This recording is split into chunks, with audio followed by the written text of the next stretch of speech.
হে everyone, good evening. তো তোমরা সবাই কেমন আছো? আশা করি সবাই খুব ভালো আছো, আর আমরাও বেশ ভালো আছি।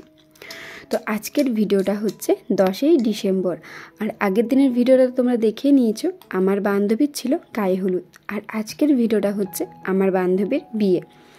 তো সেজে গুজে সোজা চলে গিয়েছিলাম প্যান্ডেলের কাছে, আর এটা হচ্ছে আমার বাড়ির একদমই সামনে, মানে আমার বাড়ির অপোজিটে।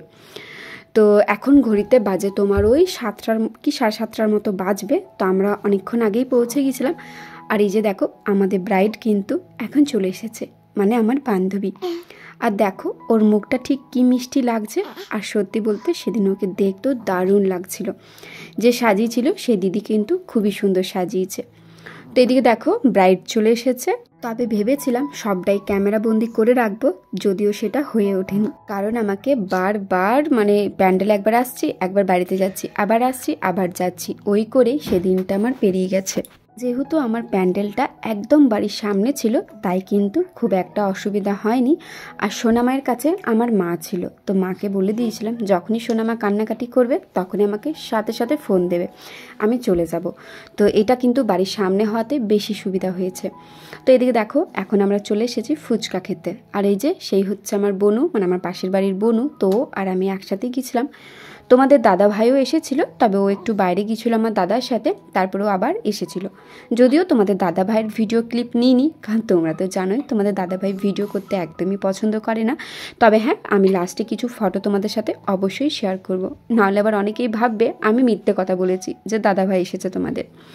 তো এদিকে দেখো আমি আর বুনু বাকি সবাই ওখানে ফুচকা খাচ্ছিলাম। আর এই কাকুটা কিন্তু আমাদের এখানেই ফুচকা করে।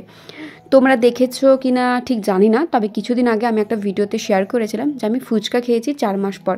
তো এই সেই কাকু যে আর কি ফুচকা বিক্রি করে। তো কাকুর ফুচকাটা কিন্তু সেদিন দারুণ টেস্টি ছিল।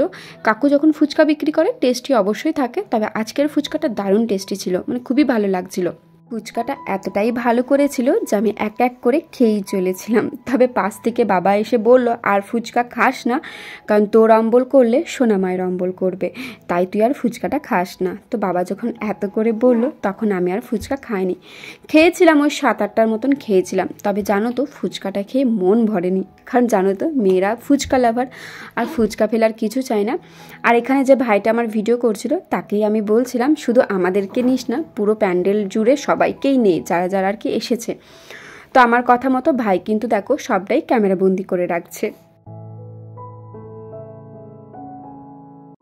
গায়ে হলুদের ভিডিওতে একজন কমেন্ট করেছে, তুমি কেমন মাগো ওই ছোট বাচ্চাকে রেখে এনজয় করতে চলে গেছো। এই কমেন্টটা দেখে সত্যি কথা বলতে আমার একটু খারাপ লেগেছে, কারণ সবাই সবটা বোঝে না। তোমরা শুধুমাত্র মানে যতটুকু ফুটেজ দেখো সেটা দেখে নিজেদের মতো করে বিচার করতে লেগে যাও যে অপর সাইডের মানুষটা কেমন। তবে পুরোটা না জেনে তোমরা কমেন্ট করো, এটাই খারাপ লাগে। দেখো আমি হয়তো একজন মা, সেটা আমার সবথেকে বড় দায়িত্ব। তবে আমারও তো একটু শখ স্বাদ আছে, বা আমারও তো একটু মনে হয় এখানে যাই সেখানে যাই। তোমরা দেখেছো যখন থেকে আমি জানতে পেরেছি যে সোনামা আমাদের মধ্যে আসতে চলেছে, মানে 5ই জানুয়ারি 2024 থেকে কিন্তু আমি পুরোপুরি ঘরবন্দি হয়ে গেছি। এখনো পর্যন্ত কিন্তু কোথাও বের হইনি। তো এই বিয়ে বাড়িটা যেহেতু আমার বাড়ির সামনেই ছিল, মানে একদম বাড়ির অপোজিটে, যেটা আমি তোমাদেরকে ভিডিওতে দেখিয়েছিলাম। তো এত সামনে ধরো আমি বারবার যাওয়া আসা করছিলাম, এটা কি খুব বেশি অন্যায় করে ফেলেছি? হয়তো আমি সেটা তোমাদের সাথে শেয়ার করতে পারিনি যে বারবার বাড়ি যাচ্ছি আবার বারবার আসছি, কারণ সবটা না ভিডিওতে শেয়ার করা সম্ভব হয়ে ওঠে না। তারপর যেহেতু পুরোটা আমি একাই হ্যান্ডেল করি একা হাতে, তো সেখানে বারবার সব জিনিসটা যে ফুটেজটা নিয়ে রাখি এটা হয়ে ওঠে না। তো যাই হোক, আমি যে বারবার বাড়ি যাচ্ছিলাম আসছিলাম সোনামাকে দেখে আসছিলাম, এগুলো তো আমি ক্যামেরাতে তুলে ধরতে পারিনি। তো এতেই তোমরা ভেবে নিয়েছো যে তোমার কি বলে আমি এনজয় করছি। হ্যাঁ অবশ্যই এনজয় করেছি, তবে মনটা কিন্তু আমার বাড়িতেই পড়েছিল। বারবার ভাবছিলাম সোনামা কী করছে, উঠে পড়েনি তো, কান্নাকাটি করেনি তো, মাকে জ্বালাতন করেনি তো, তো এইগুলোই ভাবছিলাম। তো ওই যে তোমরা একটু দেখে নিলে ভিডিওতে আমি হাসছি, ফুচকা খাচ্ছি, ঘুরছি, এটা দেখে তোমরা নিজের মতো করে সবাই বিচার করতে লেগে গেলে। শুভ সকাল বন্ধুরা। তো দেখো সোনামাকে নিয়ে এখন ছাদে চলে এসেছি, ওকে তেল মালিশ করবো। তো তেলটা ওইদিকে গরম করতে দিয়ে দিয়েছি। আর সোনামায়ের বাবা এখনই বেরিয়ে গেল, মানে বাড়ি চলে গেল, যেহেতু ডিউটি আছে। তো কালকে তো আমার বান্ধবীর বিয়ে ছিল, তোমরা দেখলে। আর আমাদের এখানে নিয়ম হচ্ছে মানে সকালে বিয়ে হয়, কুসুমডিঙ্গা যেটাকে বলে। তো এই যে দেখো ওদের ওখানেই প্যান্ডেল আছে, এই যে প্যান্ডেল। তো বিয়েতে বসে গেছে, কিন্তু যেতে পারছি না, মানে যাওয়ার এতটাই ইচ্ছা আছে যে কি বলবো। কিন্তু এই সোনামাকে ছেড়ে যাওয়াটা সত্যি খুবই মুশকিল। মানে আমি বাড়ির থেকে সব কিছু শুনতে পাচ্ছি, মানে বিয়ে হচ্ছে ওদের ওখানে। তো মায়ের যেহেতু এখনও রান্নাবান্না হয়নি, তো এই যে এখন বিয়ের পর্ব আর কি চলছে, যেগুলো আর কি নিয়ম থাকে।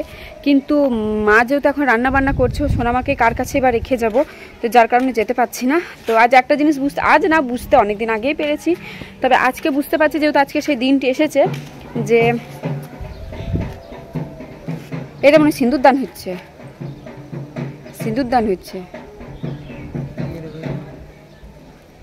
তো মানে বিয়ের পর যতটুকু শখ সাধ থাকে সেটা তো জানতামই, কিন্তু বাচ্চা হওয়ার পর পুরোপুরি শখ সাধ থাকে বা নিজের যে একটা ভালো লাগা সব কিছু চলে যায়।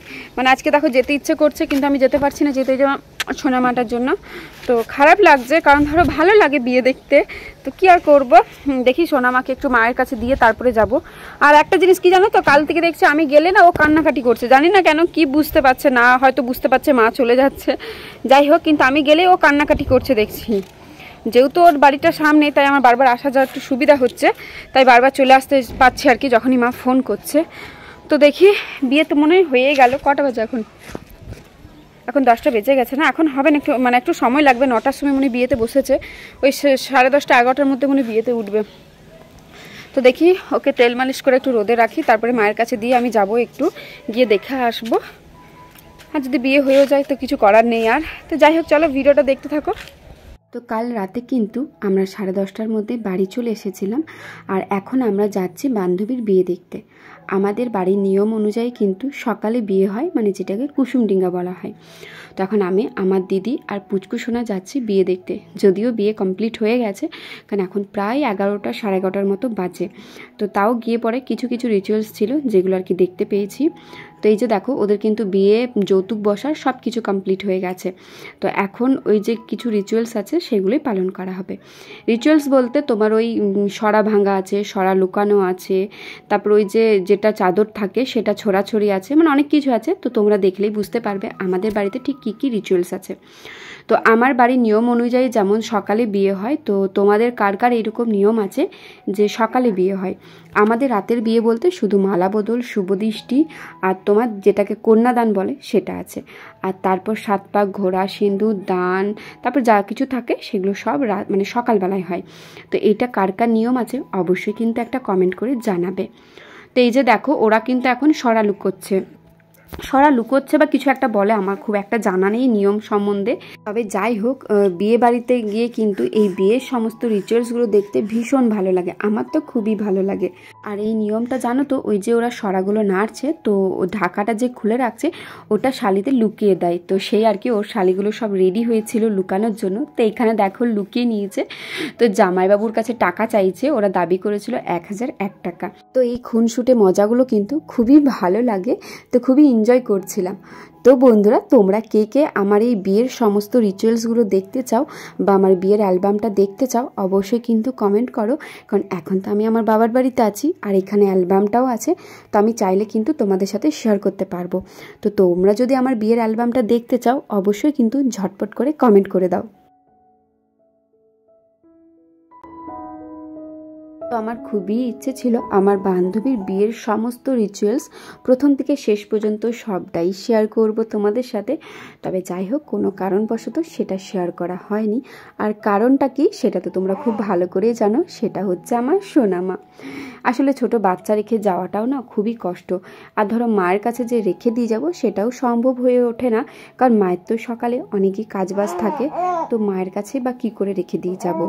আর এদিকে দেখো, এইটা হচ্ছে ওই যে গাঁটছড়া বাঁধা থাকে, তো সেটা 7 বার ছেলের দিকে ছুটতে হয়, আবার ছেলেও 7 বার মেয়ের দিকে ছুটবে।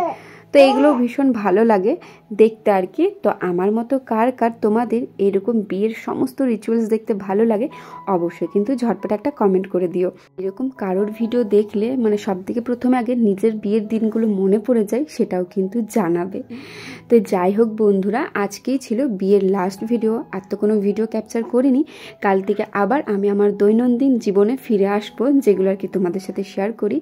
তো এইদিকে দেখো, বিয়ের তো সব কিছু হয়ে গিয়েছিল, তারপর আমরা বাড়িও চলে গিয়েছিলাম, আর এখন হচ্ছে বিদায়। তো তখন চলে এসেছিলাম, আর প্রায় 3টের সময় বিদায় হয়েছে।